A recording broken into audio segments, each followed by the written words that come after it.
welcome to my channel Cybersecurity Gurukul. Today, we are going to delve into the topic of nude video calls frauds. In this digital age, cybercrimes have become an increasing concern, with nude video call frauds being one of the many ways criminals exploit unsuspecting victims. So, what is a nude video call fraud? It's a form of cybercrime where criminals lure individuals into engaging in explicit video calls, often under false pretenses or through deception.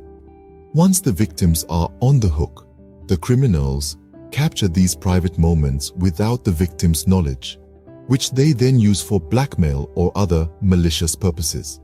The criminals may impersonate someone else or use other manipulative tactics to gain the trust of their victims. These frauds are a gross violation of privacy and can lead to severe emotional distress for the victims. Forewarned is forearmed. Understanding the threat is the first step to protection. Unsolicited calls are a common starting point for these frauds. Now you may wonder, how does an unsolicited call turn into a potential threat? Well, it's the anonymity and the art of manipulation that the fraudsters bank on. They might initiate contact, usually with a random number, and try to lure you into a conversation. This could be under any pretense. Maybe they're pretending to be an old friend or a potential romantic interest. They may play on your curiosity or flatter you. The aim is to establish a connection, to lower your guard. And once they feel you're comfortable, they may push for more personal interaction, often leading to requests for nude video calls. It's important to remember that not every stranger reaching out to you has malicious intent, but it's equally crucial to be cautious. Always be cautious with unsolicited calls, especially if they are prompting you for personal interaction. Impersonation is another tool in the fraudster's arsenal. It's a world of smoke and mirrors where the fraudster dons a mask, pretending to be someone they're not. This could be a celebrity, a friend, or even a love interest. Their aim? To gain your trust and, more importantly, your personal information. They may use convincing profiles, complete with pictures and backgrounds that seem authentic. But remember, not everything that glitters is gold. They may lure you into video calls and then use these videos for nefarious purposes. So how do we foil these master impersonators? The key is to be skeptical and vigilant. Always verify the identity of the person you're interacting with. Cross-check their details, ask questions that only the real person would know, and above all, never share personal information or engage in explicit video calls with someone you've met online, no matter how genuine they seem. Always verify the identity of the person you are interacting with. Blackmail represents the danger escalation in these frauds. A disturbing but all too common tactic, the fraudsters may attempt to manipulate victims into compromising situations. Once they have this leverage, they wield it like a weapon, threatening to expose the victim unless their demands are met. Let's imagine this scenario. You've been drawn into a seemingly innocent video call. As the conversation progresses, the person on the other end tries to steer the conversation into inappropriate territory, encouraging you to share explicit images or videos. Unbeknownst to you, they're recording the entire interaction. Later, the fraudster contacts you, threatening to release the recorded materials unless you comply with their demands, which could range from paying a hefty sum of money to performing more compromising acts.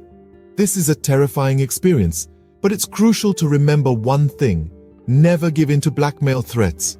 Doing so only empowers the fraudster and may not guarantee your safety. Instead, it's important to report such incidents to the authorities. Now that we understand the threats, let's discuss how to protect ourselves. One of the easiest and most effective ways to stay safe from nude video call frauds is to keep your privacy settings in check. On most social media platforms and mobile devices, you can customize your privacy settings to control who can contact you and what information they can see. Start by limiting who can send you friend requests or messages. You might want to restrict this to friends of friends or only people you've added yourself. This can significantly reduce the risk of receiving unsolicited calls from strangers. Next, Think about what personal information you're sharing online. The more information you share, the easier it is for fraudsters to impersonate you or people you know. Consider keeping your full name, location, and contact details private. Also, be aware of permissions you grant to apps. Many apps request access to your camera, microphone, or photos. Ask yourself if the app really needs this access to function. If not, it's best to deny the permission. On your mobile device, you can usually find these settings in the privacy section of your settings menu. Here, you can control which apps have access to what parts of your device. You can also set whether apps can access your data when you're not using them. On social media platforms, look for a privacy or security section in the settings menu. Here, you can usually control who can see your posts, who can contact you, and what information is visible on your profile. Remember to revisit your privacy settings regularly. Platforms often update their privacy policies, and it's important to stay up to date. In addition to these protective measures, always be vigilant. If something feels off or too good to be true, it probably is. Never share personal or sensitive information with someone you don't know or trust. Remember, your privacy settings are your first line of defense, so let's make sure they're set up to protect you from potential threats. Despite precautions, if you find yourself a victim, don't panic. It's essential to keep a clear head and take the right steps to protect yourself further. First and foremost, cease all communication with the perpetrator. Don't engage, don't negotiate, just shut them off completely.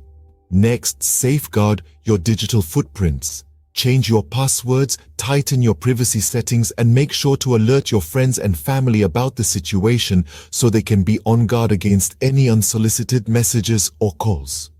Now let's talk about reporting. Document everything. Screenshots, call records, messages, anything that can serve as evidence.